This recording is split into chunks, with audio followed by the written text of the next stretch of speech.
I don't think I felt this good after a loss in a long time.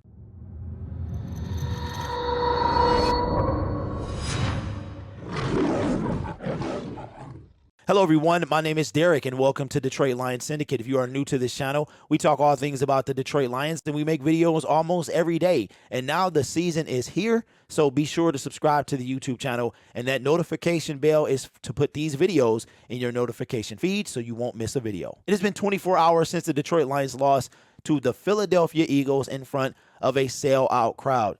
And for me, I'm holding my head up, and I would recommend that you do the same. Now, nobody wants to lose, and I'm sure this team did not walk away with moral victories. We saw last year, we talked about moral victories and how Dan Campbell, that's something that they didn't want to talk about. There are wins and losses, and even though the Detroit Lions, they made a valiant effort at a comeback, they still lost the game, falling short, losing by 3.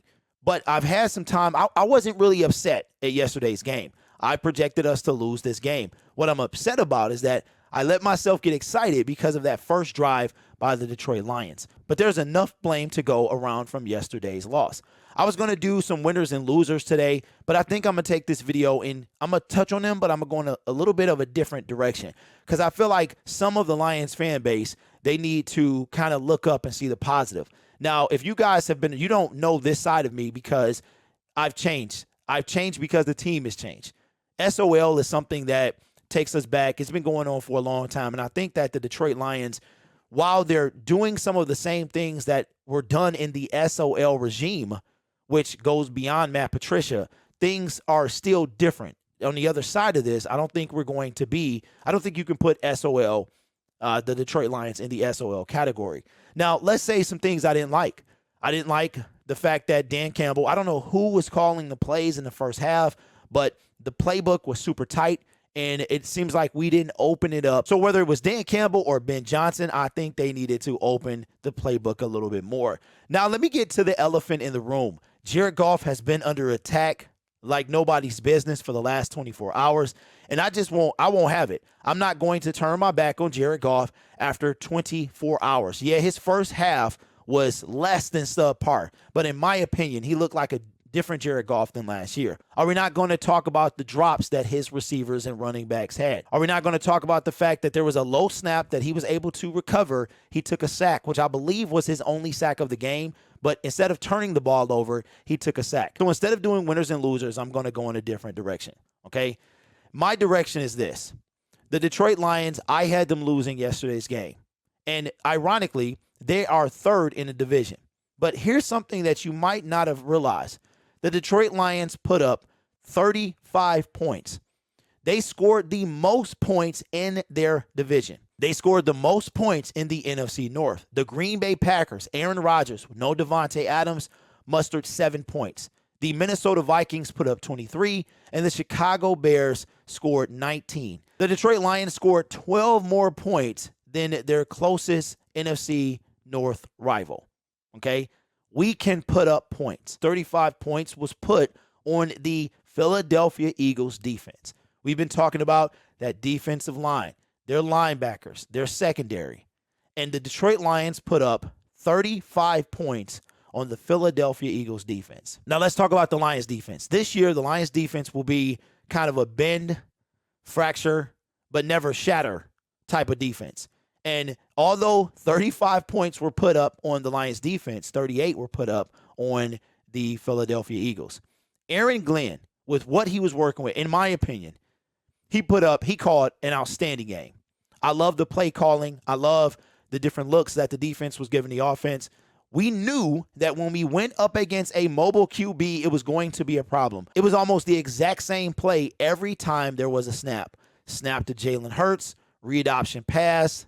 He would either pull it down and run, or he would pass it to A.J. Brown, who gets his 150 yards, career high. He tied a career high. So there's a couple ways that we can look at this game. You can look at this game like the same old Lions, and we lost, and we're going to lose. It's going to be a long season, all that stuff. I'm not looking at that. I'm not looking at that because, again, the Lions put up 35 points. We knew the defense was going to be a situation, so that's not something that was new to us. But it was the offense. Could the offense move the ball? That's something they couldn't do last year. Now, Amon-Ra dropped a pass. DJ Chark dropped a pass. TJ Hawkinson dropped a pass. Jamal Williams dropped a pass. Josh Reynolds dropped a pass. It was drops all around. And in my opinion, you should be able to put interceptions on receivers because, as we saw from Thursday Night Football with Josh Allen, not all of interceptions are on the quarterback, but that's a stat that's going to go toward the quarterback. It's only one game. And let's look at the entirety of the NFL. Well, I think that Detroit Lions fans, some of them, need to dial things back. And this is coming from a guy who was obliterating them just 3 years ago. Remember when Sheila Hemp put that letter out, an open letter to Detroit Lions fans? I personally ripped that letter up in 2019. I didn't want to hear anything she had to say, and I said, well, let's see what she does. And she actually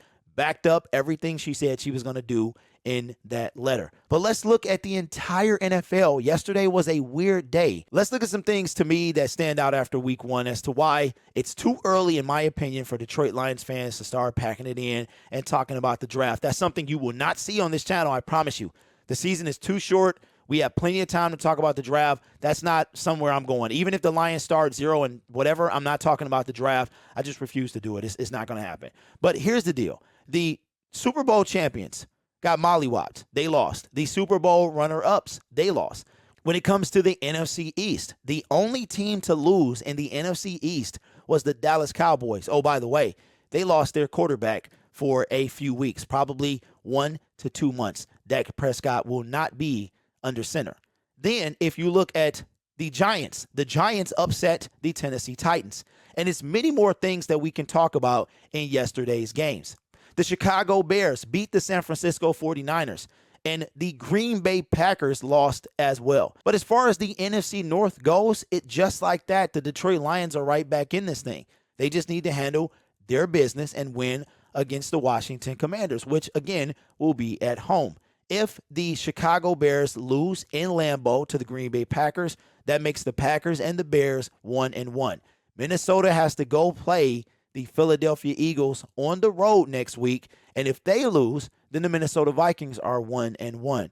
What does that mean, Detroit Lions fans? The entire NFC North after 2 weeks is tied at 1-1 apiece. So this is coming from a guy who's been talking about this team for 4 years on YouTube and has had his fair share of disappointment. And check this out. Before the final game of week 1 Monday Night Football, the Detroit Lions have only scored less points than, you ready? The Kansas City Chiefs. They put up 44. The team that the Lions lost to, the Philadelphia Eagles, that put up 38. And the Detroit Lions put up 35. Right now, they have scored third most points in the league. Again, we've been saying all offseason that the defense was going to have to do just enough, but that the majority of the weight would fall on the offense. And we're also missing Jameson Williams. If we can put up 35 points without him, imagine what we can do when he's in this game. So that's just my thoughts after Monday. Like I said, I was going to do winners and losers, but I just was like, you know what? I feel like I need to bring Detroit Lions fans back because they're already lining up, man, and ready to check out for the season, and I think it's too early to do that. My name is Derek. This is Detroit Lions Syndicate. We made it to the NFL season, and yesterday went exactly like I thought it was going to go, so I'm not tripping too much. Next week, we host the Washington Commanders, and we got to take care of business. That's what we got to do. Subscribe to the YouTube channel. The live stream went phenomenally well yesterday, and that was outstanding. The post-game show went well also, and I appreciate that. Next week, we're going to be taking phone calls, so make sure you're around for that. You guys are awesome. Take care of yourself, and as always, go Lions.